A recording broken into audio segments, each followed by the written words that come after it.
powered by ITIL.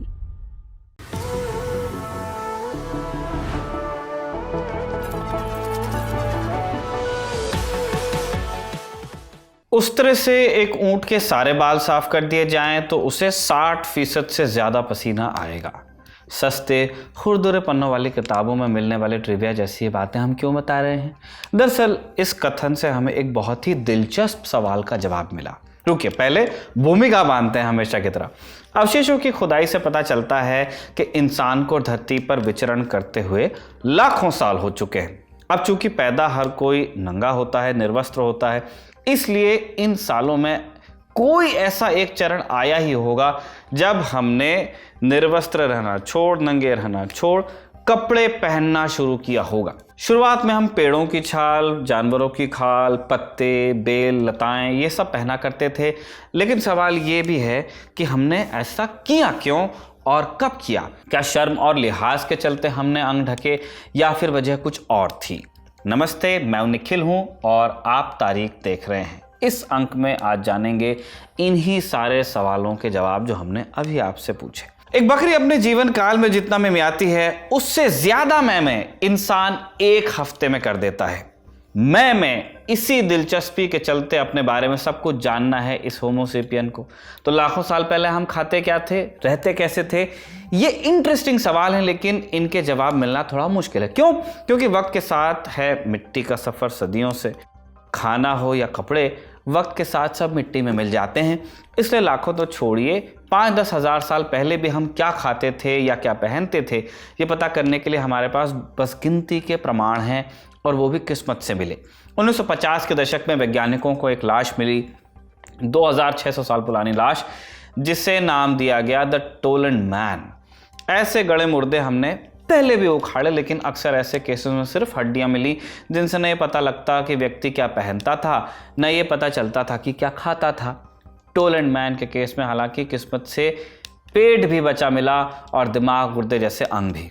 ऐसा कैसे हुआ? टोलन मैन की कहानी हम एक एपिसोड में विस्तार से बता चुके हैं, डिस्क्रिप्शन में आपको लिंक मिलेगा। फिलहाल आप ये समझिए कि टोलन मैन से हमें पता चला कि 2600 साल पहले के लोग अनाज और घास के मिश्रण से बना एक टाइप का दलिया खाते थे।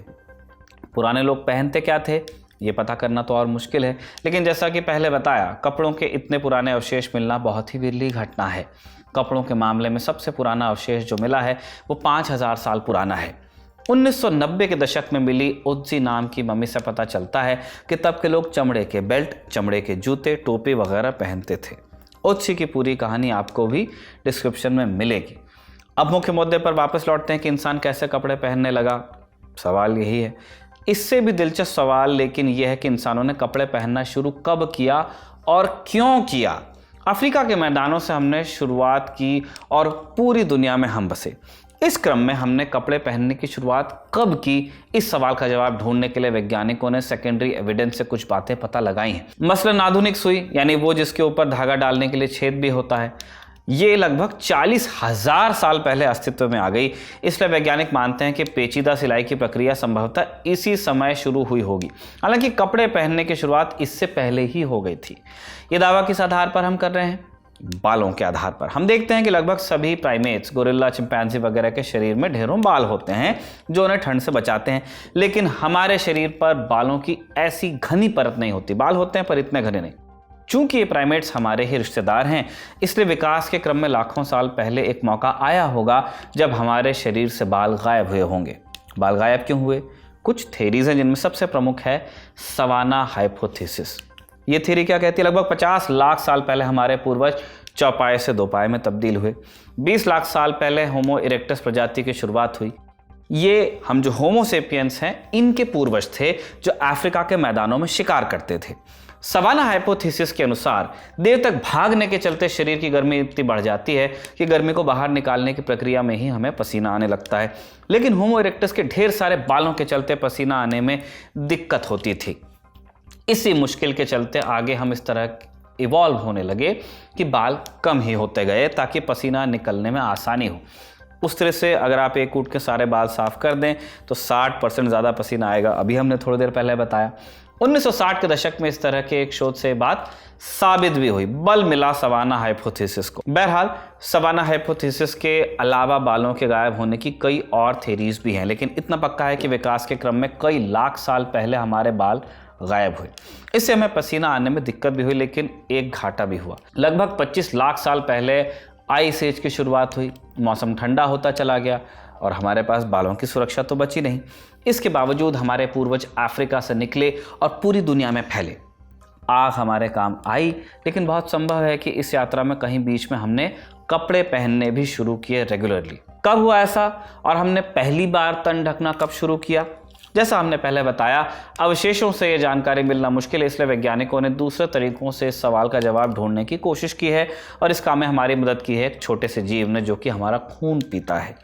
हम बात कर रहे हैं लाइस यानी जू की। जुएं दो प्रकार की होती हैं, एक जो हमारे सर के बालों में रहती हैं और दूसरी जो कपड़ों में रहती हैं। डीएनए एनालिसिस से पता चला वैज्ञानिकों को कि ये दोनों जुएं एक दूसरे से अलग हैं, यानी सर वाली जुएं शरीर पर नहीं जाती हैं और शरीर वाली सर पर नहीं। इस अंतर से वैज्ञानिकों को एक आइडिया मिला। अगर हम पता लगा लें कि कपड़ों में रहने वाली जुओं की शुरुआत कब हुई, तो संभवतः ये भी पता लग जाएगा कि कपड़ों की शुरुआत कहाँ से हुई होगी। साल 2011 में वैज्ञानिकों ने शोध से पता लगाया कि लगभग 1,70,000 साल पहले जुएं दो हिस्सों में बटी, एक सर में रहने वाली और एक शरीर पर रहने वाली। बंटवारा क्यों हुआ? वैज्ञानिकों का मत है कि संभवतः इंसानों के कपड़े पहनने के कारण ऐसा हुआ होगा, क्योंकि जुओं को छिपने के लिए जगह चाहिए होती है। अब सर में तो बाल होते हैं, लेकिन शरीर में छुपने के लिए जुओं को जगह तब मिली जब हमने कपड़े पहनने शुरू किए। यानी कुल मिलाकर कहा जाए तो शरीर में काटने वाली जुओं की जब शुरुआत हुई, संभवतः उसी के इर्द गिर्द इंसानों ने कपड़े भी पहनने शुरू किए होंगे। तो क्या हम मान लें कि हमारे सवाल का जवाब मिल गया? जो वाली थ्योरी से कुछ इशारा मिल जाता है, लेकिन पक्के तौर पर नहीं कहा जा सकता। दरअसल वैज्ञानिकों के अनुसार केवल होमो सेपियंस ही कपड़े पहनते हों, ये बात सच नहीं है।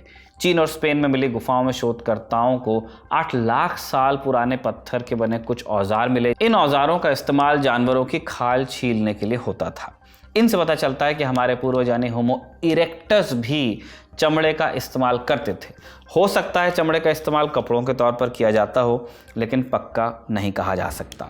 कुछ और उदाहरण अगर हम देखें तो होमो सेपियंस के चचेरे भाई यानी नियंदरथल्स भी अपना शरीर ढकते ही थे। 2012 के एक शोध से पता चला है कि नियंदरथल्स को भी अपने शरीर का 80% हिस्सा ढकना पड़ता था और इसके लिए वो सिर्फ जानवरों की खाल को शॉल की तरह ढक लिया करते थे।